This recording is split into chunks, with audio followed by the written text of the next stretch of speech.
A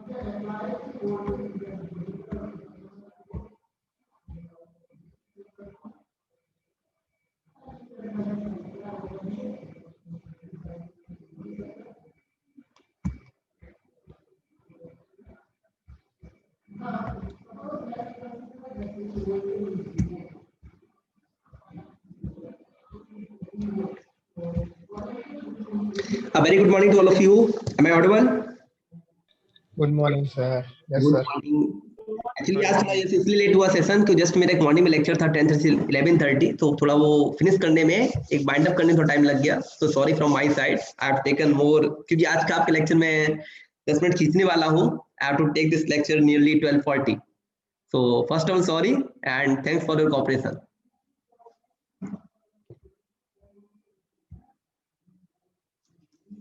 Okay, so without wasting our time, Sandeep, this time is starting the lecture. First of all, I want to know कि मैंने कल क्या कराया था, so that बाद में start कर सकूं. Nodal analysis. उसकी okay, उसका न्यूमेरिकल पूरा हो गया था.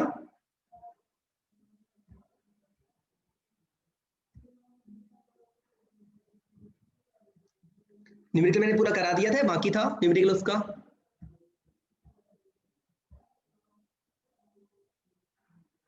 I have completed the numerical or it's still remaining. मैंने आपको करने के लिए दिया था, I know, but I'm asking to all of you. All of you have done or still remaining? सही बताना जो भी हो, it's fact. आपने किया हाँ या ना? As I will do, don't worry.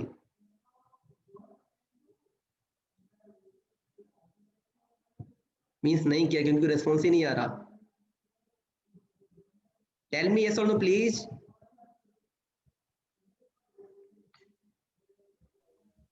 Sir नहीं किया. नहीं किया. ओके, टाइम नहीं मिला था ऐसा? नहीं सर, थोड़ी सर इमरजेंसी की वजह से. ओके अंकित, नो प्रॉब्लम, कोई बात नहीं. सो एक्चुअली जस्ट बढ़िया कि अंकित ने ट्रूथ ने बोल दिया, दैट्स गुड. बट अच्छा मैं ये पूछ रहा था, तो कहीं भी कोई प्रॉब्लम आ रही है उसको मतलब सॉल्व करने में, so that we can start, that's I am saying. और वी हैव टू रिपीट क्योंकि अपनी तीनों एनालिसिस हो चुकी है. Maths, loop and nodal we have complete from my side. But it's not meaning कि मैंने पढ़ा दिया आपको मतलब कंप्लीट हो गया. नो, जब तक समझ नहीं आएगा आई विल नॉट से कंप्लीट. सो अगर आपको ये तीनों समझ में आ चुकी है. हाँ बोलो भाई. सर हमने कल सॉल्व तो कर दिया था सर, से फॉर्मूला करके सिर्फ आंसर ही तो लाना था सर, बाकी तो सॉल्व तो हो गया था ना सर कल. हाँ लेकिन बाबू आंसर भी जरूरी है ना अंकित भाई. आपको मैंने शायद सॉल्व करके आपको दिया भी था ना, सॉल्व करके मैंने सॉल्यूशन भी दिया आपको 2 क्वेश्चंस के. आपने अच्छा ही बताओ, सभी लोगों ने, नॉट ओनली आपकी बात नहीं करता, आप सभी लोगों ने क्वेश्चंस जो मैंने आपको सेंड किए थे, पीडीएफ फाइल सेंड की है कल मैंने ग्रुप में, देखी थी आप लोगों ने घर पे आके, फिर बाद में उसको ओपन किए क्वेश्चन सारे. हाँ या ना? हाँ सर वो तो किया था. नहीं, जो क्वेश्चन ये वाला क्वेश्चन नहीं जो मैंने कराया था वो वाला नहीं, जो मैंने 2 ऑलरेडी सॉल्व करके हाँ दिए सर आपको. पीडीएफ जो आपने भेजी सर. हाँ हाँ सर अंकित, 2 बराबर पीडीएफ बराबर. भेजी. हाँ तो वो आपने क्वेश्चन खुद से किया आप लोगों ने एक बार, फिर वो तो मैंने दिए दैट इज ओके, बट आपने खुद से सॉल्व किए एक बार भी आप सबने, हाँ नॉट सर ओनली एक. अंकित ने नहीं, सबसे बात कर रहा हूँ. अंकित किए सबने नहीं किए? सर किसी का तो पता नहीं सर, मैंने नोट्स में लिखने के लिए किया था तो मैंने किया था सर. ओके अच्छा, एक मैंने एक काम दिया था, मैंने किसको दिया था काम, एक वर्क भी दिया था कि आपको मैंने एक पॉइंट बोला था कि जस्ट अ मिनट.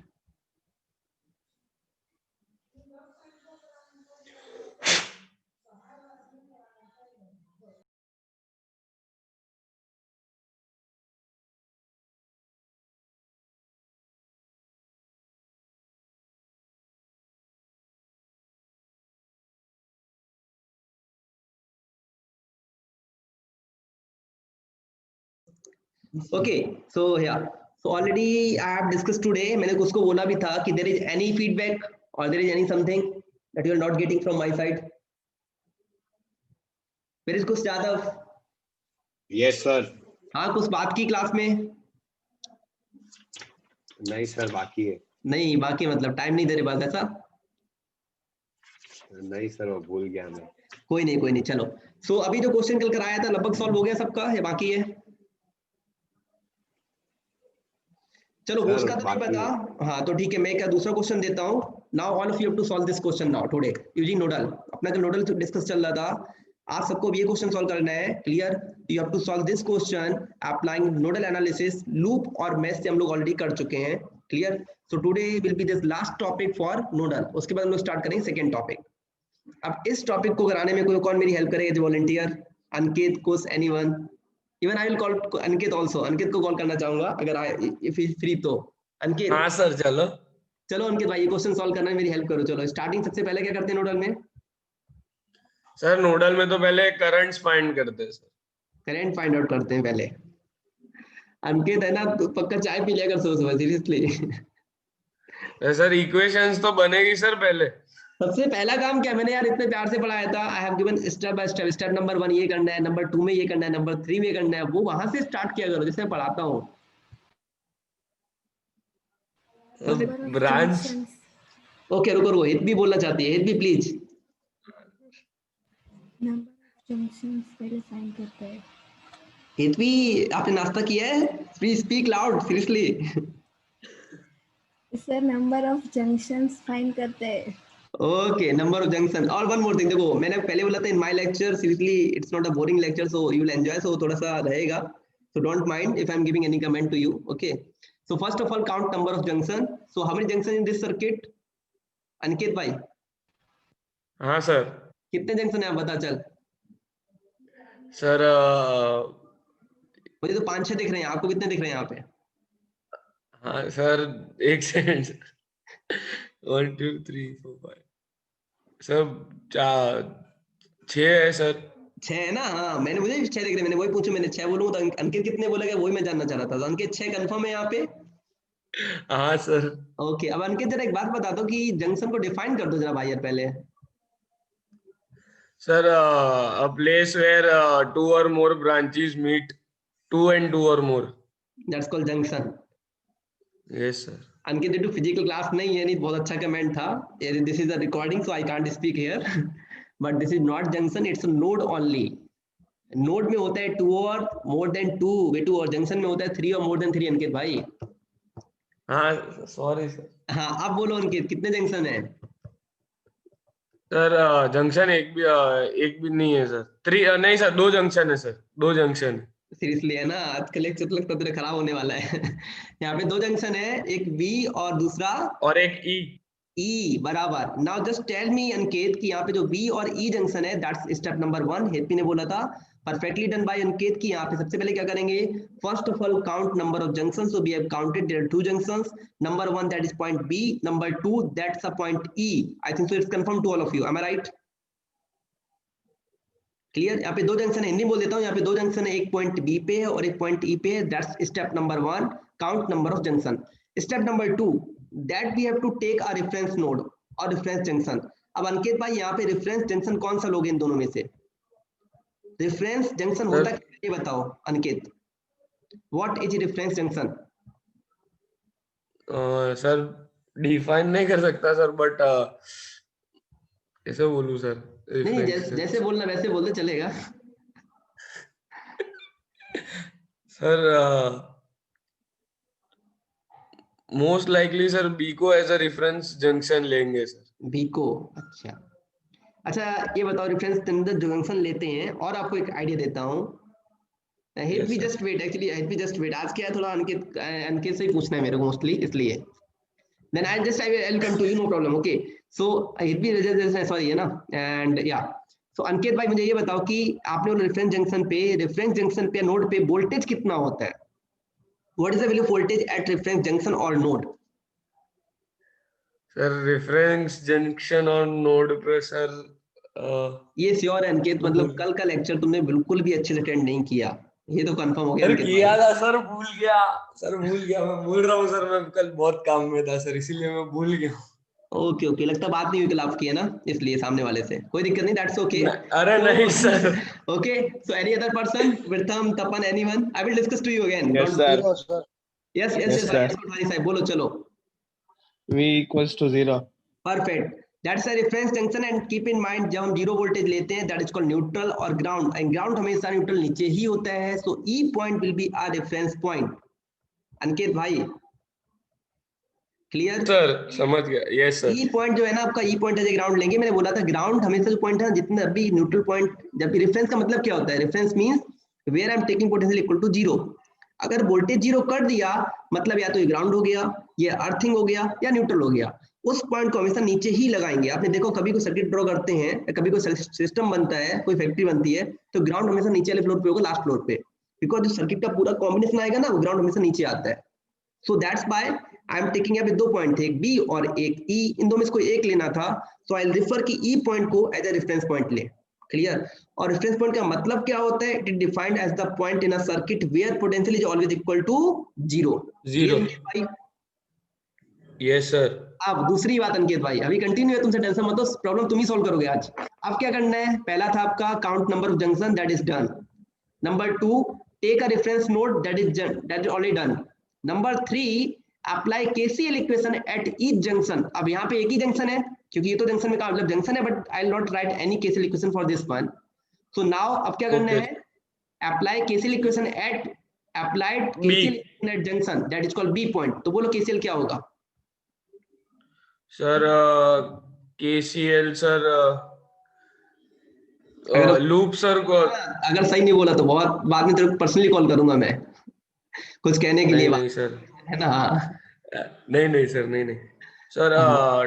20I1। रुक जा, है ना, जस्ट वेट अंकित, अब तुम्हें ना बाद में बात करता हूँ, just wait. Any other person? KCL क्या होता है? पहले केसीएल क्या है पता है? फुल फॉर्म क्या है अंकित केसीएल का? Sir Kirchhoff's current law. अच्छा, तो करंट लॉ में भी क्या बोल रहे हो? -20I1। Sir 20I1 sir, sorry. हाँ 20I1 ना, कंफर्म? हाँ sir. Okay, any other person can help to Ankit? तो मैं खुद भी कंफ्यूज हो रखा हूँ।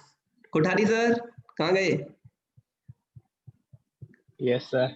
हाँ यस, इसकी हेल्प करो भाई यार, केसीएल क्या होता है बताओ इसको पहले तो। अरे आपको पता है कि क्या होता है केसीएल? यस, नहीं तो आपको ही नहीं पता। पता है सर। क्या होता है केसीएल बोलो? don't say Kirchhoff current law, that I know, full form I know, except this one. Sigma I is equal to 0. हाँ, सिग्मा आई इक्वल टू 0 बराबर, और we can say summation of I incoming equal to summation of I outgoing. Yes. So what is the equation at B point? अंकित अब तो बोलो। Sir loop sir मैंने A B E F A लिया sir, ठीक है sir, तो मैंने 20I1 अंकित जस्ट वेट, मैं कंफर्म कर दूं, जो आप बोल रहे हो ना that is called KVL dear बाबू, वो केवीएल होता है, केसीएल नहीं होता। केसीएल के लिए जो क्वेश्चन बनती है ना, KCL means point law. KCL मतलब point, POINT, point law. KCL is always applied to a point, और उसमें कभी भी I into R नहीं आता है। केसीएल में कभी भी I into R नहीं आता है, that's only for KVL, not KCL. What is the KCL means? summation of I equal to 0, और we can say summation of I incoming equal to summation of I outgoing। इसको बोलते हैं point rule. KCL का दूसरा नाम होता है point rule. अगर कोई पूछे कि what is the point rule, always speak KCL means summation of I incoming equal to summation of I outgoing. Ankit भाई, तो बी पॉइंट पे कितने करंट इनकमिंग है? सर I1 इनकमिंग है सर। और I2 और आपके आउटगोइंग कितने हैं? सर I2 और I3। I1 is equals to I2 plus I3। बस इतना बोलना था, कितना तुमने डला दिया। Okay, so this is equation Yes, number sir. 1। Okay sir. Clear Ankit? Yes sir. तो मैंने 3 स्टेप पूरी कर दी। पहला था count number of junction, that is done. Number 2, take reference junction, that is done. Number 3, write KCL equation of each junction, that's complete because there is only one junction. Clear? So that's why I'm writing only one equation. Now the fourth thing that is very important, that find out the current I1, I2, I3 in terms of voltage. तो उसके लिए पहले आपको voltage लेना पड़ेगा। Clear?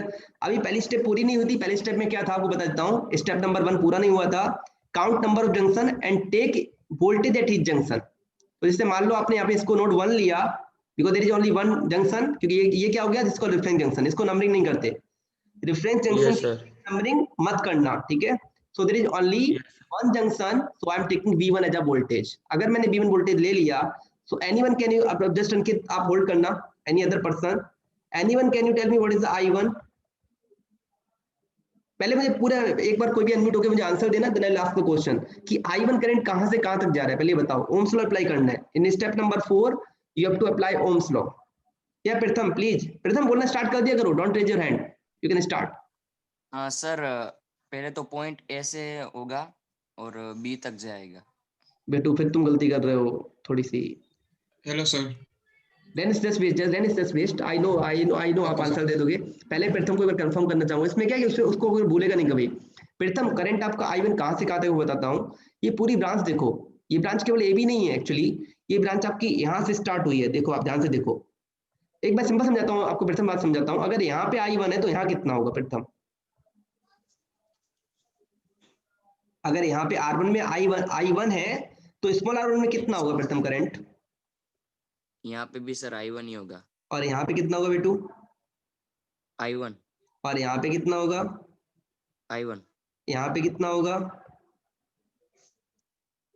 Sir वहां पे तो नहीं पता, वहां पे R है। वहां पे भी I1 ही होगा ना, बिकॉज ये पॉइंट आपको बता रहा हूँ, what I am trying to say. Actually आपका मैं बताना चाह रहा हूँ कि ये पूरा जो ब्रांच है ना आपका, just I am saying, I am using the eraser, ये पूरा ब्रांच आपका यहाँ से स्टार्ट होता है, इस पॉइंट से। Clear? The I1 current is flowing from this point, that the current is flowing from this point. यहाँ से स्टार्ट हुआ है करंट और आपका यहाँ तक ये करंट सेम रहा है। सो फर्स्ट ऑफ ऑल जब भी आपको ओम्स लॉ अप्लाई करना हो ना, मैं आपको मैंने क्यों बता रहा हूँ, बिकॉज ये थोड़ा कंडीशन बहुत ट्रिकी हो जाएगी। ये थोड़ा कॉम्प्लेक्स सर्किट था। क्यों मैंने कॉम्प्लेक्स बनाया? इसमें एक ही ब्रांच पे 3 से 4 रेजिस्टेंस हैं, 2-3 बैटरी हैं, मैंने इसलिए सर्किट लिया है। क्लियर? अगर ये आपको समझ में आ जाएगा, I am sure that you can find the current for any branch using Ohm's law. Ohm's law क्या कहता है? सिंपल फंडा ओम्स लॉ का, मैं आपको ड्रॉ करता हूँ, just I am showing to all of you, कि मान लो अपने पास एक रेजिस्टेंस यहाँ पे है, इसमें करंट निकालना है। ठीक है, तो सबसे पहले ये देखो करंट कहाँ से कहाँ फ्लो हो रहा है। तो करंट आपका यहाँ से जा रहा है, ये ए पॉइंट है और ये बी पॉइंट है। मैंने कल भी बताया था current is always flowing from higher potential to lower one. तो अपना इक्वेशन क्या आएगा? पहले तो आएगा VA minus BV upon R equal to I। तो सबसे पहले ये आप लोग फाइंड आउट कर लो कि करंट किस पॉइंट से कहां तक जा रहा है। अब आपको यहाँ पे I1 दिख रहा है, दैट इज ओके, बट ये I1 कहीं से तो आ रहा होगा ना। दिख कहां से रहा है आपको? यहाँ से दिख रहा है, तो ये कहां से आ रहा है आपको? यहाँ से आ रहा है। अगर ये करंट यहाँ से आ रहा है तो ये करंट पूरी एक ब्रांच में जाएगा। तो पूरी ब्रांच कहां से हुई? करंट आपका यहाँ से स्टार्ट हुआ था और this is the complete branch, means EFAB, ये पूरी एक ब्रांच है। दूसरी ब्रांच कौन सी है? B2E। तीसरी ब्रांच कौन सी है? BCDE। branch means where current is dividing, again I am saying branch means where current is dividing, I am saying for the division of current। तो करंट आपका B पॉइंट पे divide होगा। So in this branch EFAB means from this point to this point current is only I1। so have you got the point what I am speaking here? anyone? कोई doubt है किसी को भी? पूछो तो वहां पे कोई डाउट है किसी को भी यहाँ पे मैं जो बोला अभी? प्लीज से स्पीक यस और नो। प्रथम कहाँ पे गया? यस सर, डाउट क्लियर हो गया। क्लियर हो गया। तो अब ये देखो, पहले तुम क्या लिखेंगे? सबसे इनकमिंग वोल्टेज, जहां से करंट स्टार्ट हुआ, तो यहाँ वोल्टेज कितना है? इस पॉइंट पे वोल्टेज कितना है? जो भी उसको वैसा ही ले लो, जो भी वोल्टेज पे ले लो। कितना वोल्टेज यहाँ पे? 0 माइनस ये करंट एंड कहाँ पे हो रहा है, उसका वोल्टेज ले लो। ये करंट एंड कहाँ पे हो रहा है? ये करंट लास्ट में कहाँ तक जा रहा है? बी पॉइंट पे। यस और नो? Yes sir. अब बी पॉइंट पे वोल्टेज कितना है? लास्ट वोल्टेज कितना है इसका?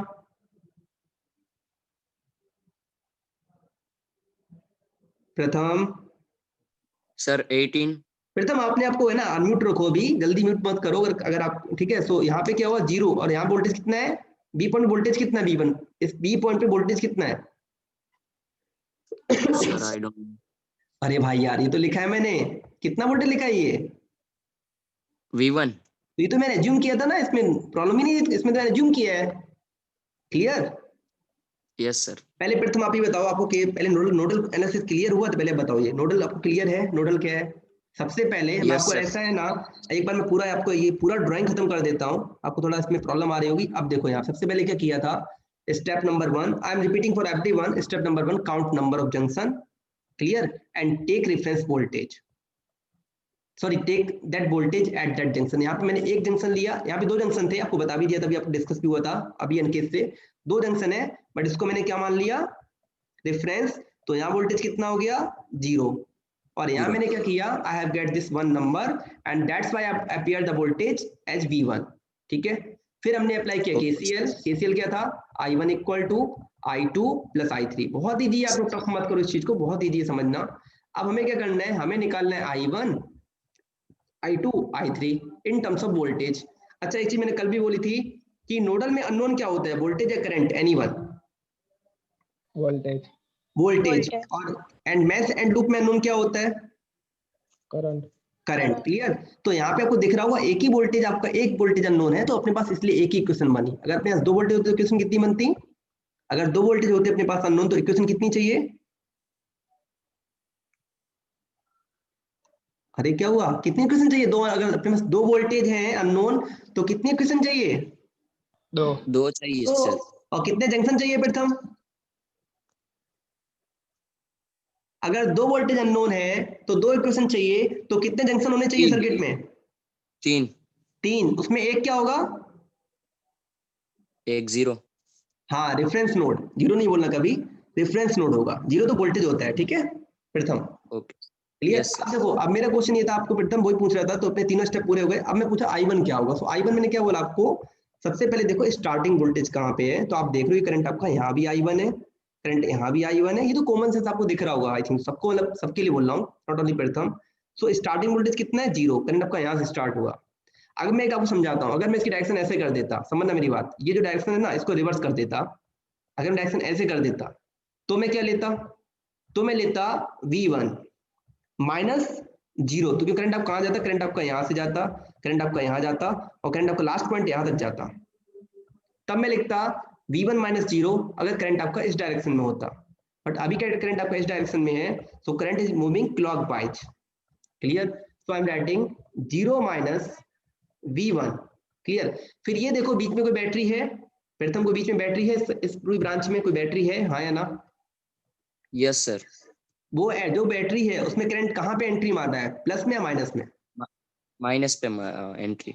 माइनस में, तो क्या लेंगे हम, प्लस। तो this is called plus 18। Resistance कितना जाएगा नीचे प्रथम? 20 प्लस 15 नहीं है 35 कंप्लीट। 35 प्लस 0.5 बराबर, दिस इज कॉल्ड 35.5। क्लियर हो गया अंकित? बहुत इजी था, थोड़ा टफ आप लोगों को पता नहीं क्यों लग रहा है, I am not getting that point. Yes sir. Clear? So that's very easy. So I1 equal to 18 minus V1 upon 35.5। And seriously मैं आपको बोलूंगा भी, मैं आपके जो that's CC of class Kapil Shukla sir and Mehul Kantaria, he my good friend from previous one, Parmar sir also, and I am always admired for all of you. Seriously आप class में थोड़ा मुझे भी अच्छा लगता है पढ़ाने में, I don't know why, but that's good class seriously from my side. या तो मुझे मतलब पसंद, आई डोंट नो क्यों, बट सो प्लीज है ना, कभी माइंड मत करना if I am saying something, तो जस्ट कंसर्न एक रहता है मेरा पढ़ाने का, that I am always trying to, की थोड़ा सा बोल जाता हूँ कमेंट में, so don't take any comment in personal, that's a request from my side। clear? second I am finding I2। अब I2 निकालेंगे, anyone कोई बताएगा I2 क्या होगा? anyone? सर मैं आई ट्राई। अरे इनके श्योर मोस्ट वेलकम बेटू, कोई दिक्कत नहीं। सर ट्राई करता हूँ। हाँ बाबू कोई दिक्कत नहीं, बोलो यार, ट्राई में बोलो तो ट्राई करो, सही कहते हैं। आपको एक बार मैं क्लास में बहुत पहले बोल चुका था कि never go for right and wrong, क्योंकि राइट रॉन्ग अगर आप डिसाइड कर लोगे तो मेरी जरूरत ही नहीं है। So please try to speak. मैं जब पढ़ता था सर I2, या please speak.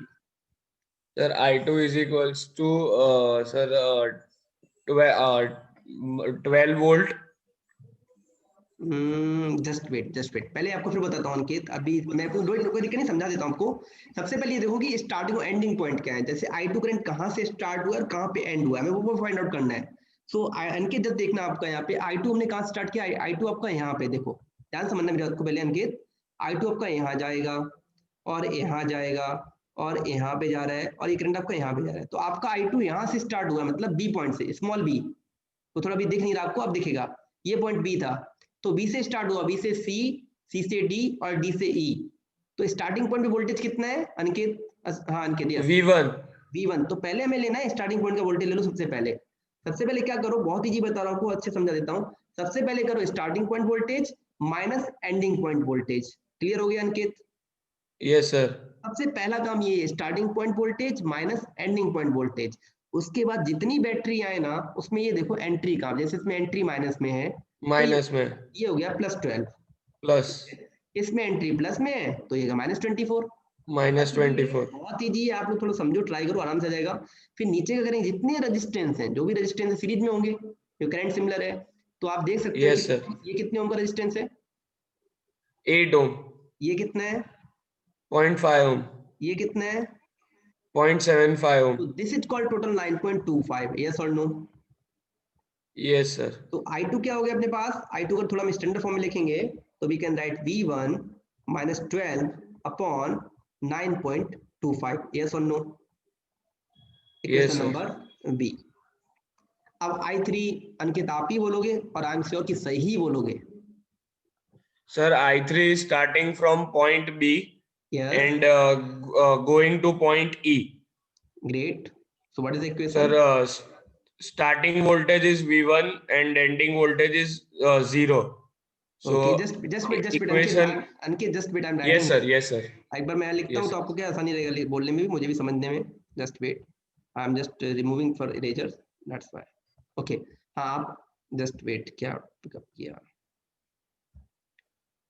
Yes, so this is I3 equal to, perfect बोला आपने, V1 starting voltage -0 -0, perfect, then +3 +3, perfect, upon upon, 6.25. बस आ गया समझ में, इतना समझाना था Yes आपको, sir, clear.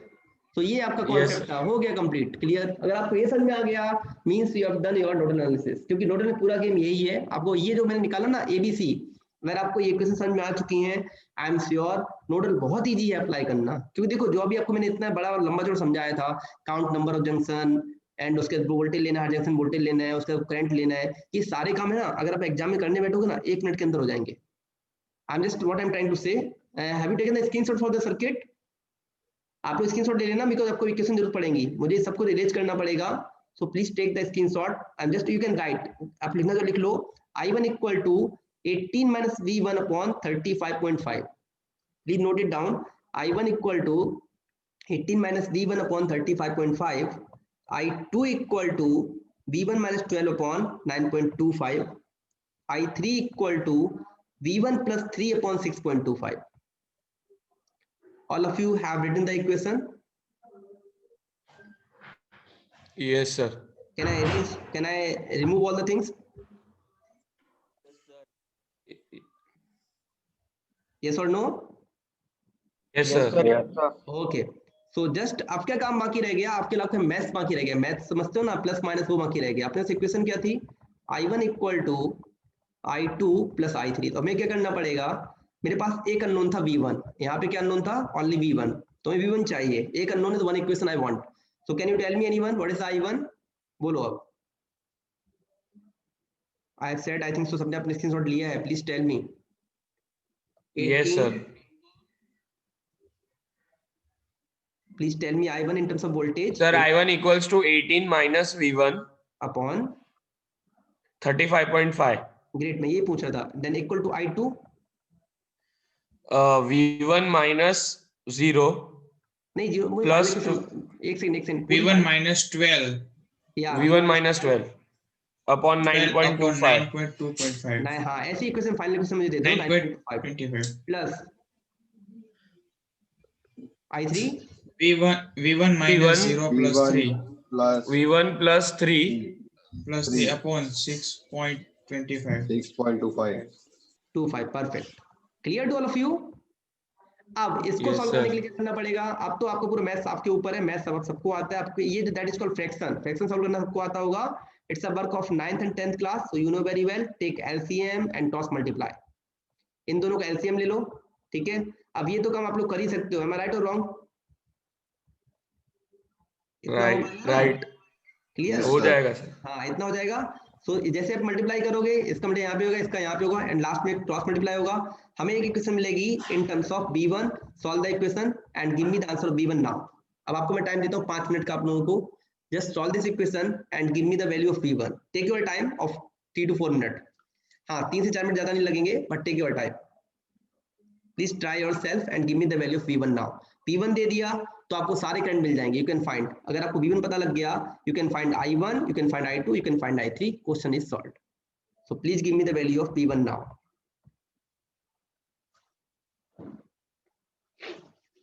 Take your time, then do it.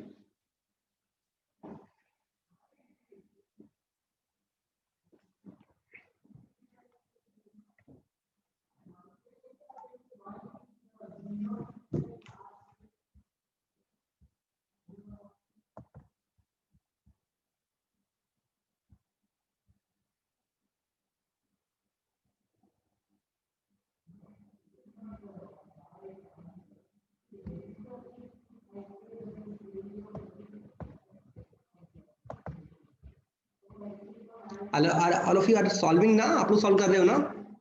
I'm waiting for your answer, so please solve it. But take your time, मैं just पूछ रहा हूँ, solve कर, आप लोग try कर रहे हो ना solve करने का?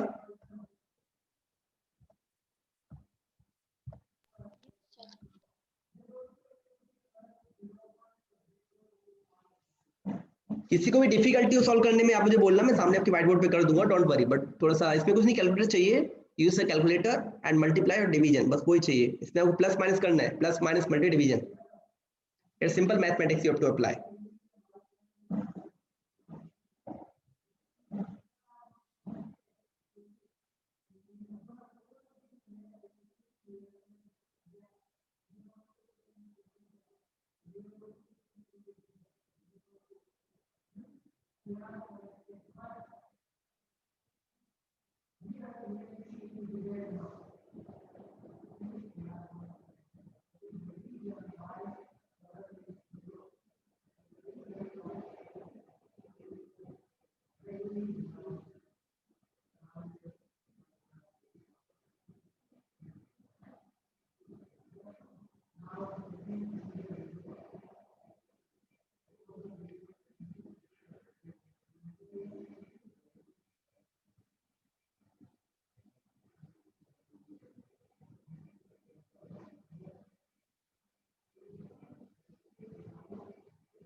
सर V1 का आंसर फाइंड करके बताना ना।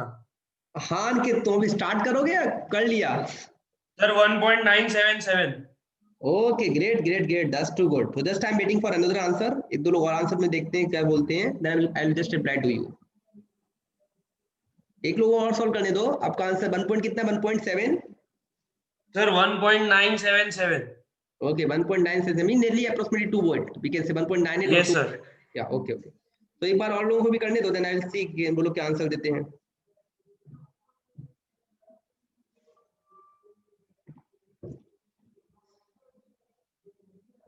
वन 1.977।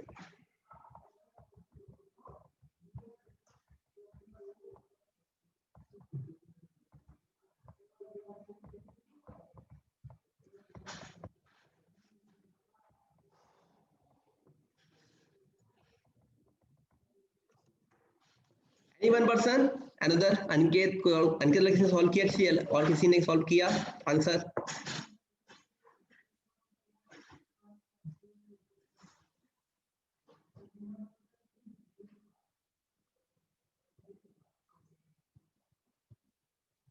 अंकित एक बार चेक कर लेना, क्योंकि कोई आंसर आपको सही होना चाहिए, सो प्लीज चेक इट, क्योंकि आप काफी लोगों को टाइम लग रहा है। आई थिंक सो दैट्स यू, आपने बहुत जल्दी सॉल्व किया, अच्छी बात है, seriously it's good. Within time you solved very well. Yes sir, I'll verify it once again sir. Yes sure, that's good. So any other person, because already time is good, already आपको 3-4 minute दिए थे, इससे time नहीं मिलता। Yeah, yes Kothari, please answer. 2.23. 2.23. Yes sir.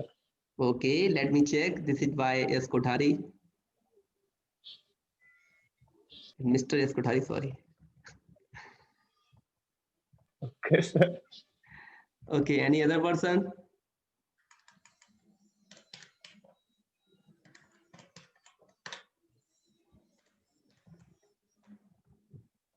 Hello sir. Yes Kausal, please. Sir 1.091. 1.1. 1.1. 0911. हाँ एक ही बात, लेकिन यार ये थोड़ा सा मुझे कम समझ में आ रहा है कि आप जितने लोग बोल रहे हो ना, सबका आंसर लगा रहा है, जबकि आप लोग खुद समझो कि मैंने क्वेश्चन लिखी है, और यार जहाँ तक मेरे को आइडिया है मैथ सबका एक ही जैसा होना चाहिए। तो अब सभी गलती कर रहे हो, मतलब और फोर्थ आंसर देखता हूँ। Any fourth answer? कहीं से तो मैच करे किसी का, मे भी शायद किसी का मैच कर जाए, but I am not sure, because आप सबने अलग आंसर दिए हैं। 5.52 वोल्ट। 1.52। ओ हो, अब तो मुझे लगता है कि that I have to solve and I have to send the PDF file to all of you because that's sir very 5.52 1.52 नहीं सर अच्छा okay 5.52 okay sir 5.52 okay and प्रंतिल का आंसर है 4.47 भाई भाई सो मतलब Sir, 3.31. सॉरी 3.31. 3.31 ओहो सर 4.47. 4.47 सो अल्टीमेटली एक आंसर रिपीट हुआ Hello, sir. यस राजेश 5.29. एक सेकेंड राजेश आप बोला Rajesh 5.29. So nearly equal to 5.52 yes अभी कोई बोल रहा था भाई Shubham can you speak hello sir yes Neel बोलो बोलो नील Sir, 3.31. 4.47 so नील का 4.47 so that will be applied by 3 and Shubham Sir, 3.31. 3.31 ओहो so it's a request from my side to all of you कि अब आप सब लोग वेरीफाई कर लेना ठीक है क्योंकि आप लोग खुद देखो कि आपके सबके आंसर मिसमैच हो रहे हैं even I have to solve मैं सॉल्व कर या तो मैं सॉल्व करके दूं क्योंकि इसमें सिंपल है आपको कुछ है नहीं फ्रैक्शन सॉल्व करना आता है ना वही 2/3 आपको बता रहा हूँ 2/3 प्लस 4/7 प्लस 3/11 अगर आपको ये सॉल्व करना पड़े सेम चीज यहाँ सॉल्व करनी है बस दिक्कत क्या है यहाँ पे एक प्रॉब्लम ये होगी थोड़ा पॉइंट पे ज्यादा गेम है पॉइंट का 9.25 into 6.25 clear so please because ये क्वेश्चन सही है आई एम श्योर इसमें कोई गलती नहीं है इसमें कोई गलती है I1 I2 I3 में is there any mistake in I1 I2 I3 no sir तो अगर इसमें मिस्टेक नहीं है भाई तो फिर आपको फ्रैक्शन सॉल्व मतलब यहाँ पे करना है क्या आपको एक फ्रैक्शन सॉल्व करनी है ना एम आई राइट और रॉन्ग फ्रैक्शन मतलब P upon Yes, Q sir. वही तो सॉल्व करना है ना आपको सो आई थिंक सो कि फ्रैक्शन Yes, सॉल्व करना sir. सबको आना चाहिए मतलब from my side I am expecting to everyone कि आपको ये फ्रैक्शन सॉल्व करना आपको आराम से आना ही चाहिए था इसमें कुछ ज्यादा है नहीं जैसे आपको थोड़ा क्या ध्यान रखना है आपको प्लस माइनस का ध्यान रखना है आई एम श्योर आप लोगों को गलती प्लस माइनस की होगी but most of all I have got in some reply in chat box also so I have got nearly 6 reply from 4.47 so I'm assuming that 4.47 volt is correct answer I didn't solve you can check clear so you can check by self मैं answer नहीं बोलूंगा आपको clear but that you can check क्योंकि 4.47 mostly बच्चे प्रथम को भी answer मिला है so I think 4.47 that's correct answer और किसी ने अगर रिवाइज किया हो तो मुझे दोबारा बोलो अगर आपका आंसर सही हुआ हो बाद में Yes, sir. 4.46. हाँ तो दैट इज ओके 4.45 to 4.48 इसकी रेंज में अगर आपका आंसर आ रहा है means that's a correct answer so please try it by self आपका answer 4.45 4.46 47 48 that is okay clear Pranthil ने भी 4 से 5 वेरीफाई 4 से 5 और वेरीफाई किया है so I think so Pranthil that's your perfect answer so I'm locking your answer 4.47 is the perfect answer clear so I'm just locking the answer of Pranthil and other persons who have given the answer for 4.47 so V1 equal to 4.47 अगर 4.47 V1 आएगा now give me the value of I1 what is I1 I1 क्या था अपने पास 12 minus V1 am I right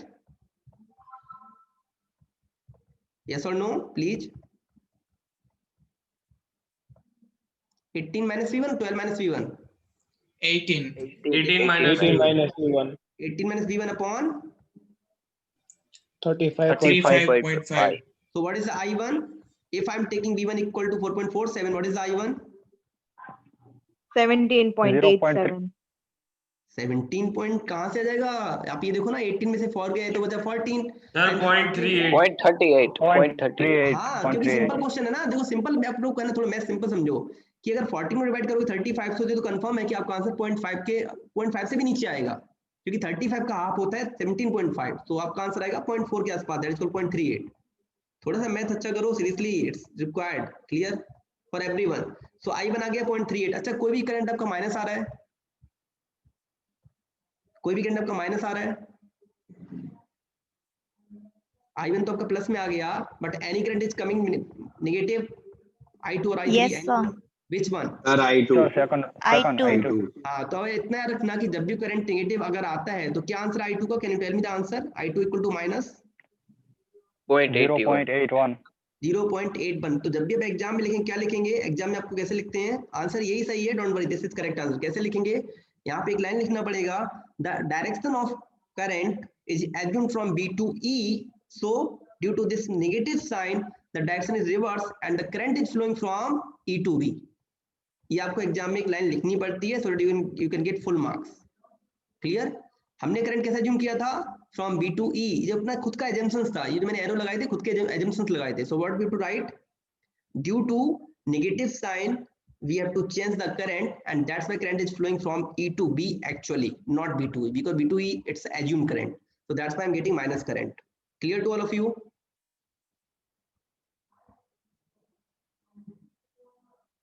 Yes sir. Yes sir. Okay. अब मुझे इतना बताओ सभी लोग, कोर्स अंकित एवरीवन की यस वाला, कि आप लोगों को मैथ लूप नोडल्स तीनों चीज समझ में आ गई अच्छे से अब? Yes sir. So all of you are ready for the assignment now? Within next week, on this Saturday or Sunday को आपको assignment देने वाला हूँ for 1 week or 2 weeks. So all of you are ready for the assignment? Yes sir. Yes Okay. Great. Okay. So just we are discussing for the assignment. I'll just discuss to all of you. I'll give you the assignment and I will discuss. Now I'm moving for the further topic. So we have completed your math and loop and nodal analysis. Or now I'm moving for the next topic, that is called effect of temperature on resistance. Now everyone know, आप सबने question पढ़ा होगा 11 12 में आता है, physics में आता है. आपको क्वेश्चन लिख के देता हूँ. RT equal to R0 1 plus alpha 0 t. आप सबने पढ़ा ये टॉपिक, ऐसा जो पढ़ा रहा हूँ आपको, ये आप लोग पढ़ चुके थोड़ा सा पहले से, आई एम श्योर पढ़ चुके हो. शायद कोई ऐसा हो जिसको याद ना हो, बट पढ़ा कंफर्म होगा. यस और no? Yes sir. Yes sir. ये टॉपिक पढ़ा है ना आप लोगों ने?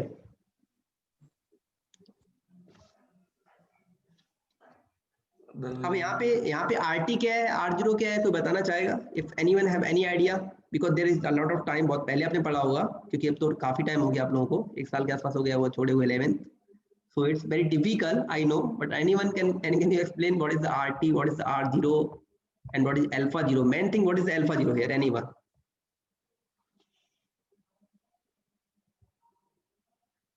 Just remind and take your time and just give me answer within 1 minute only. And किसी थोड़ा बहुत भी idea हो, it's not compulsory to answer, but if you have any idea, then you can speak. Else I will describe कि यहाँ पे क्या होता है. What is the RT, what is the R0? I will speak here. Alpha 0 is coefficient of resistance. Perfect. That is called resistance coefficient. Yeah. But coefficient not resistance, something else. Kivna. Anyone? Yeah, perfect. See, you have written very well in the chat box.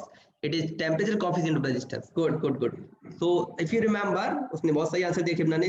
This is called, it is known as temperature coefficient of resistance. Now if I'm saying 0, it means I'm saying for 0 degree Celsius. अगर यहाँ पे 0 लिखा है मतलब this is temperature coefficient of 0 degree Celsius. Now why I'm reading this topic and what is the need of this topic? आपको मैंने एक line बोली थी, अगर आपको याद होगा, ओम्स लॉ में पढ़ाया था कि ओम्स लॉ को मैंने क्या बताया था? The current is always directly proportional to the applied voltage, ठीक है, through any resistance, but the physical conditions must be constant. What does it mean physical conditions are there? Means temperature, pressure, etc. आपने सब में statement लिखा होगा, आपको ये बोला भी गया होगा कि स्टेटमेंट के अंदर ये लाइन जानना बहुत जरूरी है कि फिजिकल कंडीशंस आर कांस्टेंट, क्योंकि कुछ फिजिकल कंडीशंस ही ऐसी हैं जिससे रेजिस्टेंस चेंज होता है. Clear? And on that in that physical conditions, temperature is one of also. Clear? So due to some temperature category, or we can say due to some temperature change, resistance is also changed. Clear? Now how the resistance is changing, that's I'm discussing here. Clear? On which type of material, what will be the effect of resistance due to change in temperature, that I'll discuss here. Clear? And after that I'll just drive some equations so that we can solve some numerical. That numerical will be on the basis of resistance at different temperature. Clear? So that's a new topic, so I'm starting now. So first of all, that you have heard about the I square RT rule, that is called Joule's heating square law.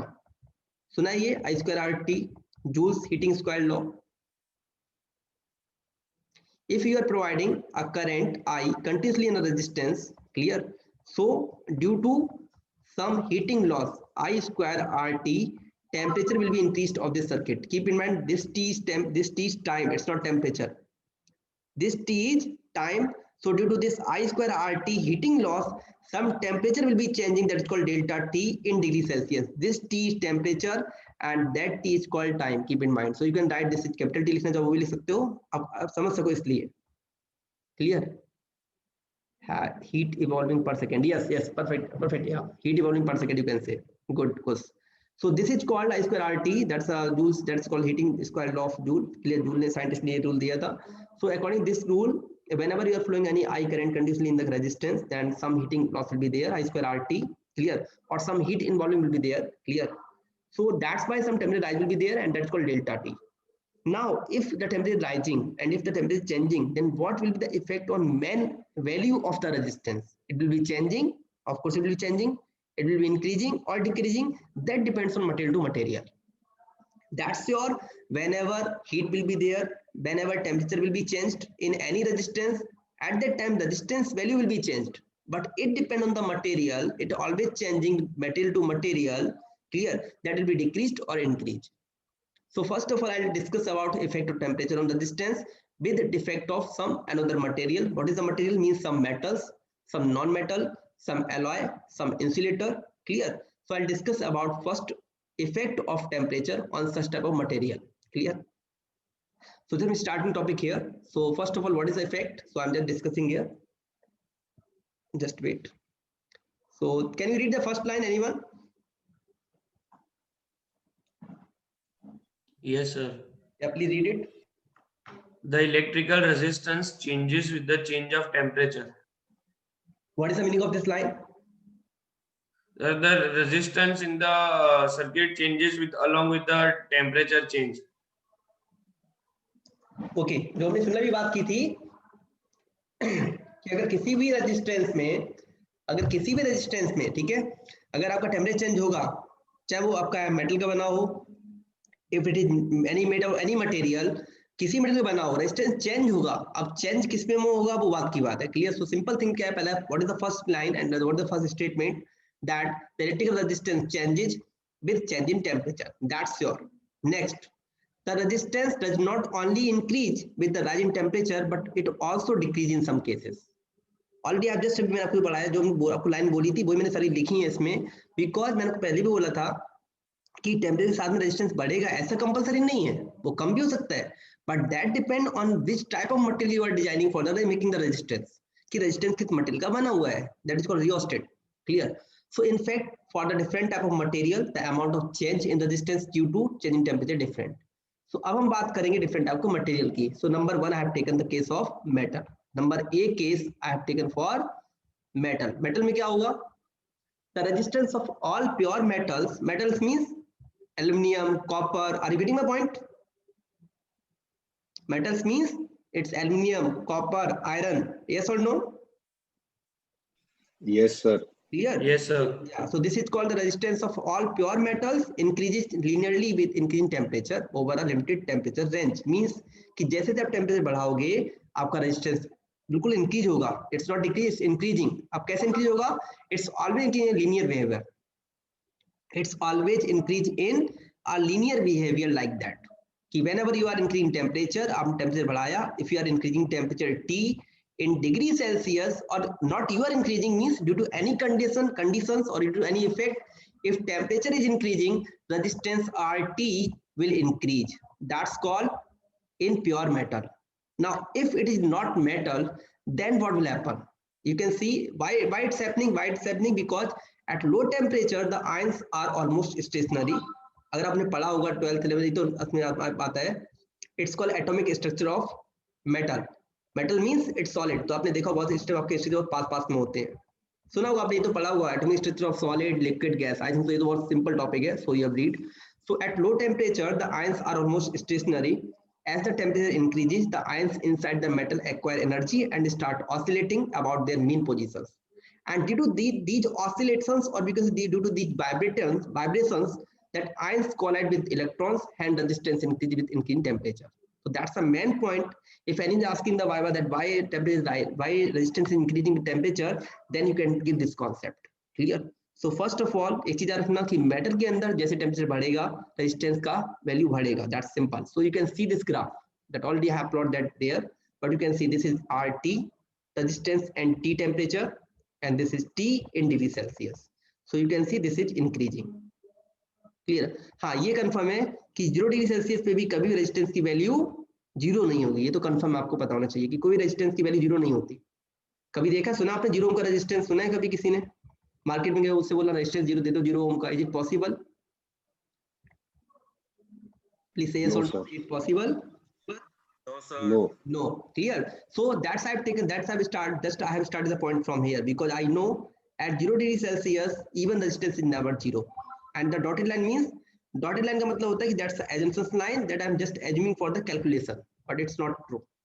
So we have to take my start. We have to start my curve from this point, not from here. Clear to all of you?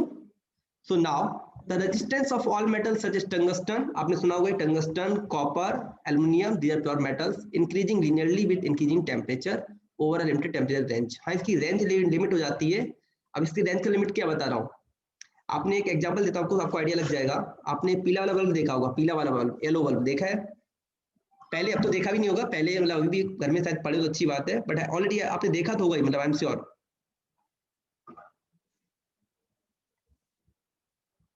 Are you listening me? Yes, sir. Yes, sir. हाँ, तो पीले वाले bulb देखे ना, उसके बीच में एक तार होता था, जब कभी कभी बल्ब फ्यूज होता था तो तार टूट जाता था, देखा था? Yes, sir. Yes, sir. वो तार किसका बना होता है? Tungsten. क्यों? सर क्योंकि उसकी मेल्टिंग पॉइंट ज्यादा होती है. बराबर, क्योंकि इसका मेल्टिंग पॉइंट बहुत हाई होता है. तो एक पॉइंट आया जो आपने एक बार यूज किया ना, मैं वो पूछना चाहता था, मेल्टिंग पॉइंट क्या होता है कि हर एक मेटल की एक कैपेसिटी होती है. तो जैसे मान लो मैं कॉपर की बात करूं, कॉपर में आप कॉपर की स्पेशली बात करूं, कॉपर में अगर मान लो आपकी एक छोटा सा एरिया लेते हैं, मतलब वो पतला वायर लेते हैं कॉपर का, और उसमें आप करंट देते हैं 50 एम्पियर का, is possible? Is it possible to flow the current 50 ampere बहुत छोटा पतला wire? It's not possible. Clear? क्यों? क्योंकि क्या हुआ, जैसे आपका हैवी करंट जाएगा तो आपने देखा होगा कि अपने घर पे फ्यूज लगाते हैं, फ्यूज, और फ्यूज के अंदर आपने देखा होगा एक कॉपर का वायर लगाते हैं, वो वायर कभी बहुत मोटा नहीं होता है, बहुत सिंपल वायर लेते हैं. क्यों? कभी देखा है किसी घर में बहुत मोटी सी वायर लगी है फ्यूज में?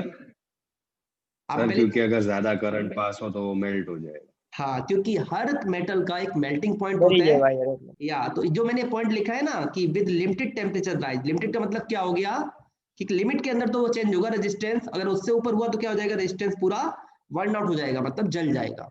Have you got my point? That's the meaning of limited temperature range, because एक पॉइंट उसका जाता है, उस पॉइंट से ऊपर जाओगे तो वो आएगा मेल्टिंग पॉइंट की कैटेगरी में आ जाएगा, और अगर वो मेल्टिंग पॉइंट की कैटेगरी में अंदर आता है तो रेजिस्टेंस जिस मटेरियल का बना होगा वो तुरंत ही रेजिस्टेंस वहां पे बर्न आउट हो जाएगा, जल जाएगा. So that's I am trying to say. Clear to all of you? अरे हाँ ना, तो बोलो भाई. हाँ तो ठीक है, बोलते रहो करो प्लीज, है ना. Okay, so next I am going for the next one, that is called for metal. Next alloy. Alloy में क्या रहता है? एलॉय में भी सेम रहेगा, बिकॉज एलॉय होता क्या है? What is alloy? Alloy is the made of 2 or 3 material. Am I right? Yes sir. Alloy is made of almost 2 or 3 material. जब हम 2 मेटल को मिला देते हैं, 2 से या 2-3 मेटल को मिला के बनाते हैं, that is called alloy. Alloy में क्या रहता है कि चेंज तो होगा, बट अगर हम कंपेयर करें प्योर मेटल से तो उतनी तेज चेंज नहीं होगा. Means what I am trying to say, I am just giving the graph, कि अगर मैं बोलूं ये प्योर मेटल ग्राफ है, this is the graph of pure metal, तो एलॉय का ग्राफ इतना तेज नहीं होगा, ऐसा होगा. Can you see the difference in both one?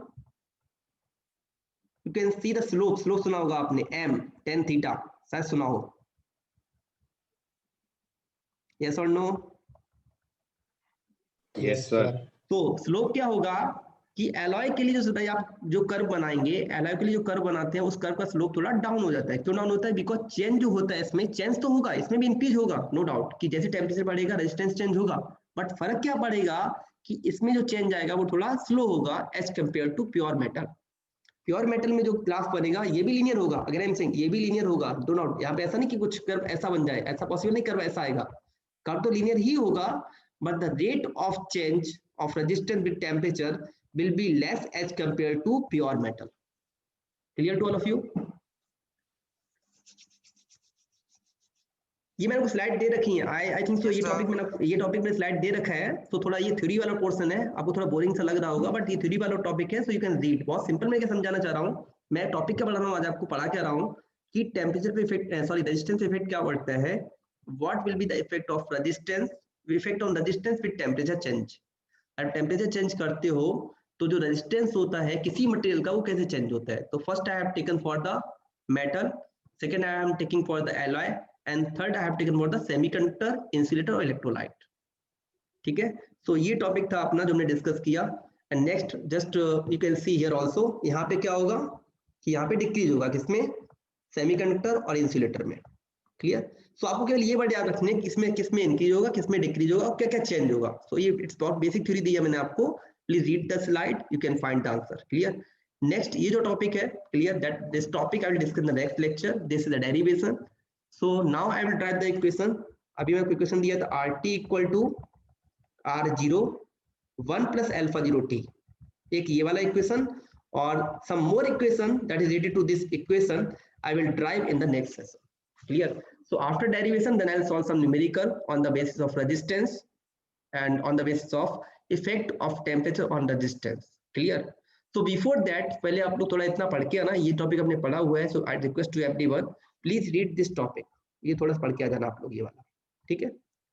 So thanks from my side. If there is any comment or if there is any feedback or anything else you want to say, you can speak.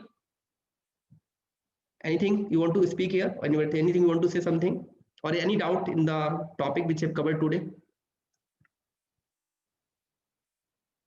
Say yes or no, please. No, sir. Okay, thank you. sir, Okay, thank you. So just I request to everyone, please write your roll number in the chat box and then I can end the session. जैसे roll number का बोलता हूँ ना, seriously आप लोग ऐसे line लाके लिखते हो, लिख के बैठे हो पहले से ही.